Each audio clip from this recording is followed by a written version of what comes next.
23 years old, just starting her life. She had a 1-year-old son. She had a 3-year-old daughter.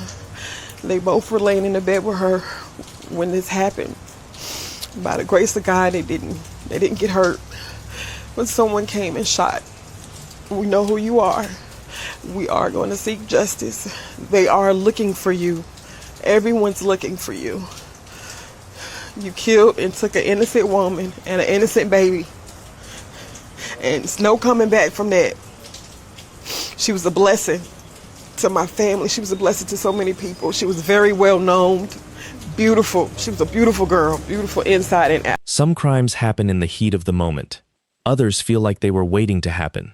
This is one of those cases. Imagine waking up to the sound of gunfire before sunrise. You look outside and see flashing police lights, terrified neighbors, and officers racing toward an apartment. No one knows exactly what happened yet. Then the truth begins to spread. A young mother has been shot while sleeping beside her children. She was only days away from giving birth. And somehow, the 2 little children lying inches away survived. When I first learned about this case, one question kept running through my mind. Who could possibly do something like this?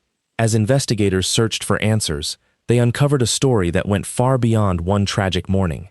It became a case that raised difficult questions about domestic violence, repeat offenders, and whether warning signs had been missed long before the first shot was fired.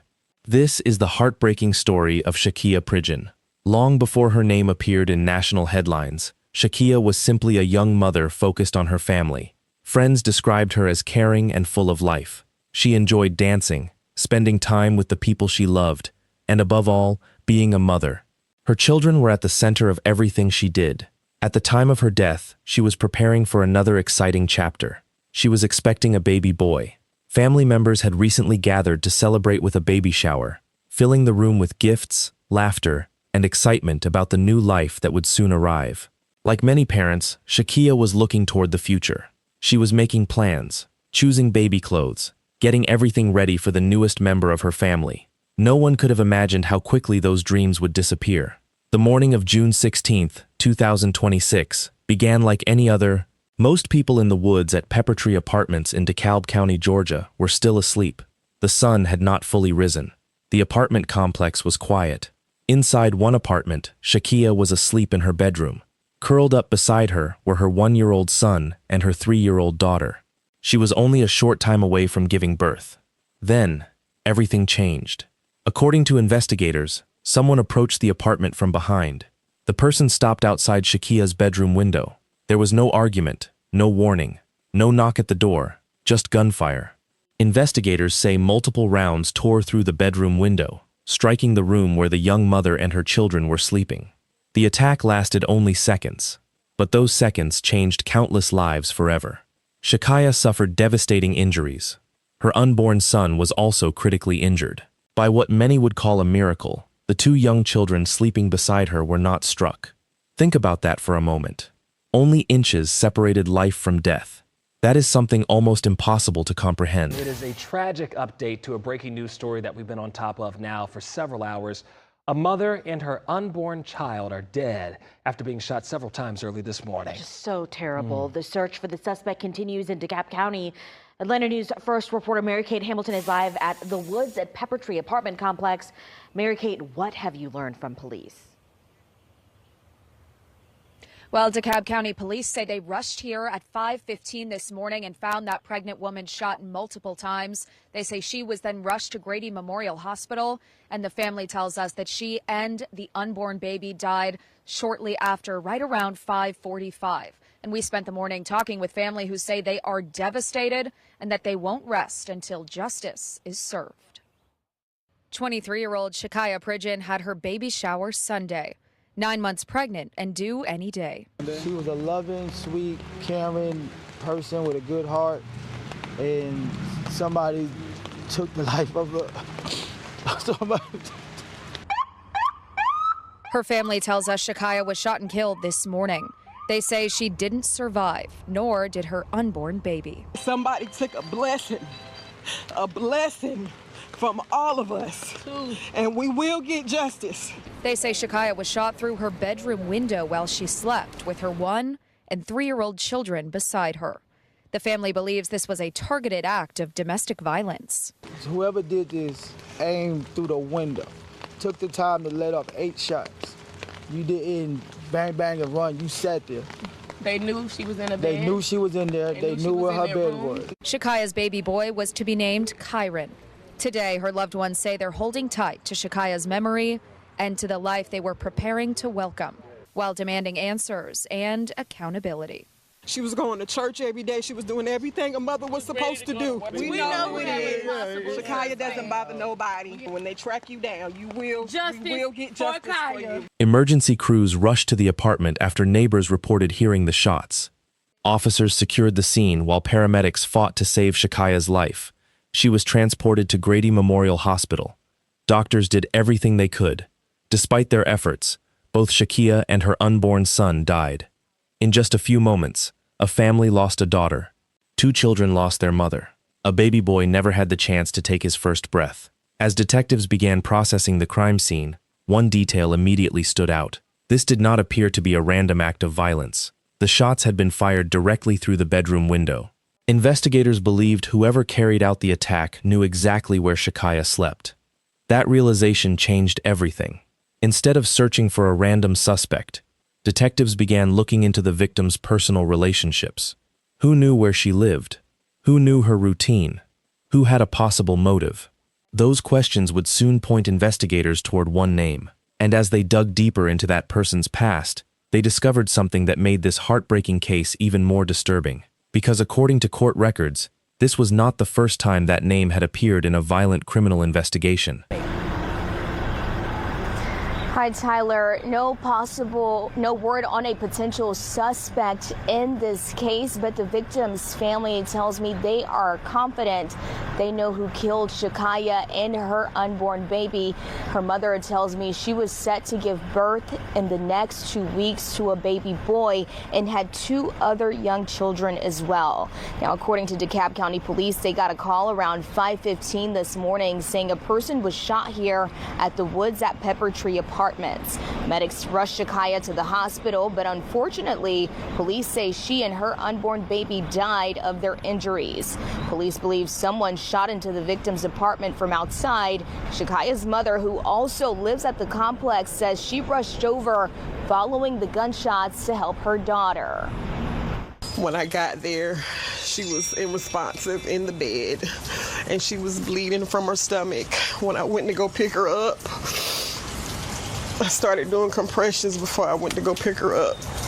I heard her gurgle. I heard her last breath. I just prayed that they could resuscitate her and bring her back.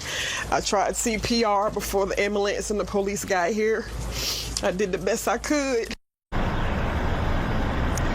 And this investigation, of course, is still active, and police are asking anyone with information on what happened to please come forward. There are also ways to submit tips anonymously. We have those. By the time the sun rose over DeKalb County, detectives already believed they were dealing with more than a random act of violence. This wasn't a robbery. There were no signs of forced entry. Nothing suggested someone had chosen the apartment by chance. Instead, investigators believed the shooter had come with one purpose: to target Shakiya. Now, let me tell you something.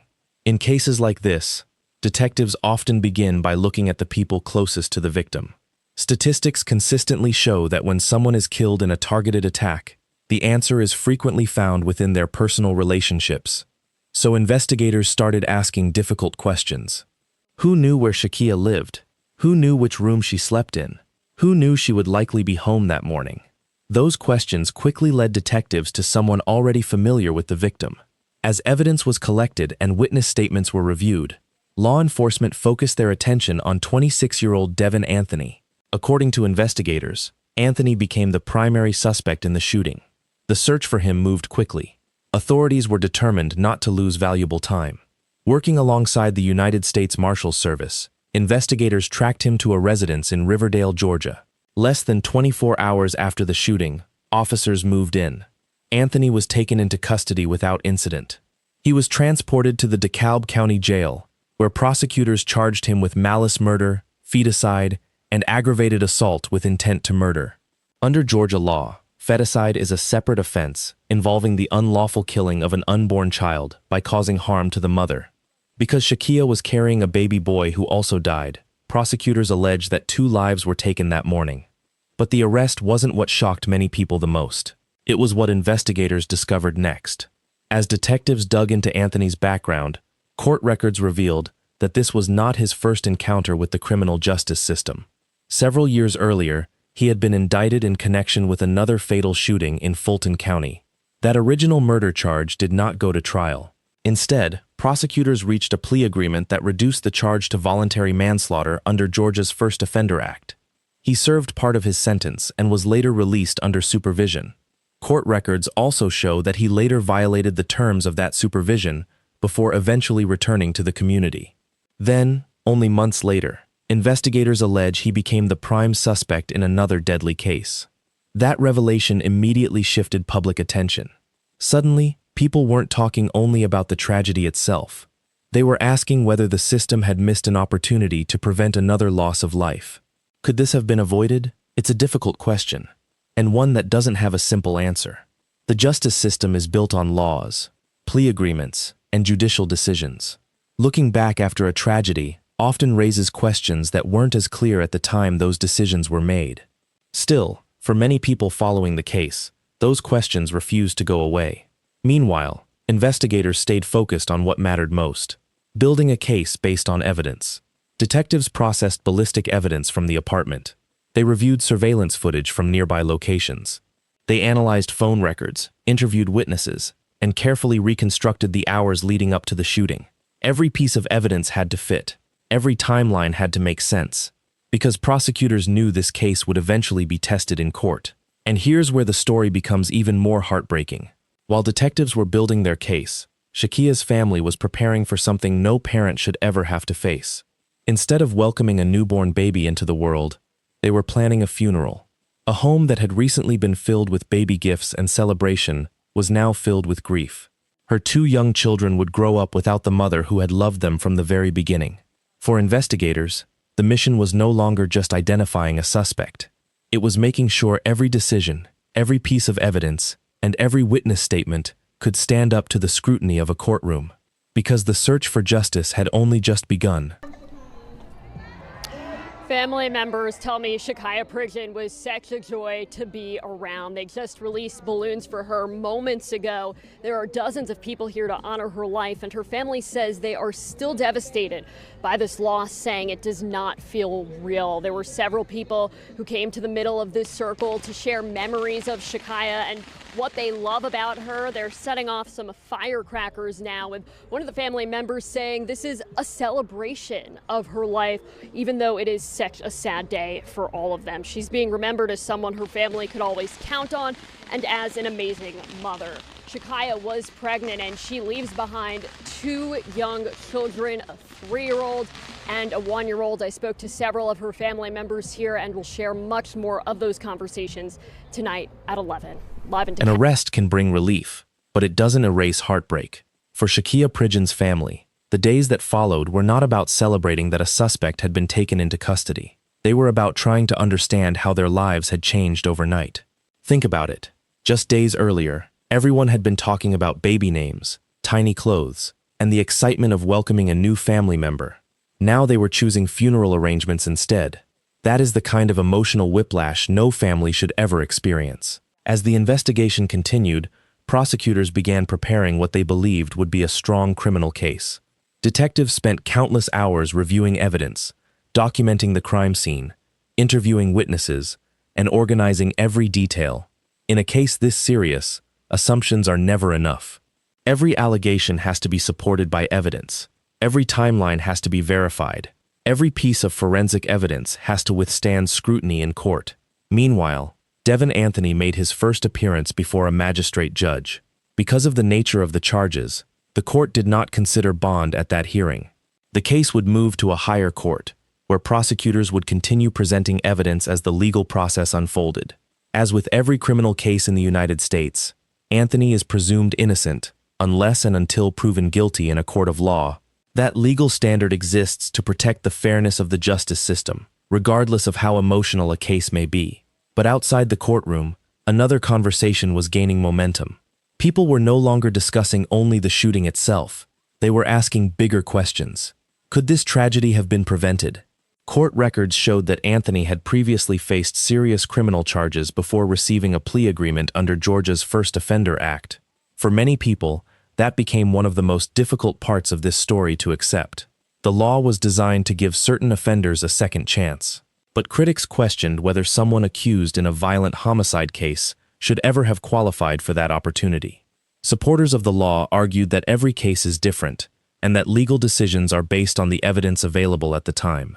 Others believed the system had failed to recognize the potential danger. It's an emotional debate, and one that extends far beyond this single case. Cases like this often force communities to confront uncomfortable questions about criminal justice, rehabilitation, and public safety. Shakiya's family made it clear that, for them, this was about more than one criminal prosecution. They wanted change. They hoped their loss would encourage lawmakers to re-examine how repeat violent offenders are handled, believing that future tragedies might be prevented through stronger safeguards. At the same time, they faced another heartbreaking reality. 2 young children were now growing up without the person who had loved them most. The older child may one day remember flashes of that morning. The younger child will likely know their mother through family photographs, home videos, and the stories shared by grandparents, relatives, and friends. I always find that to be one of the saddest parts of cases like this. The headlines eventually fade. Court hearings come and go. News cameras move on. But families continue living with the loss every single day. For Shakiya's loved ones, justice is about far more than a guilty verdict. It's about making sure her children grow up knowing exactly who their mother was. A woman who was preparing to welcome a new life into the world. A devoted parent whose future was stolen in a matter of seconds. As prosecutors continue preparing for trial, investigators remain focused on presenting the evidence they believe tells the full story. The legal process may take months or even longer. But for everyone who has followed this case, one hope remains the same: that every fact will be carefully examined, that justice will be guided by evidence, and that Shakiya Pridgen and her unborn son will never be remembered as just another headline. Their story is a reminder that behind every criminal investigation is a family forever changed. And sometimes, the greatest measure of justice is ensuring the victims are never forgotten,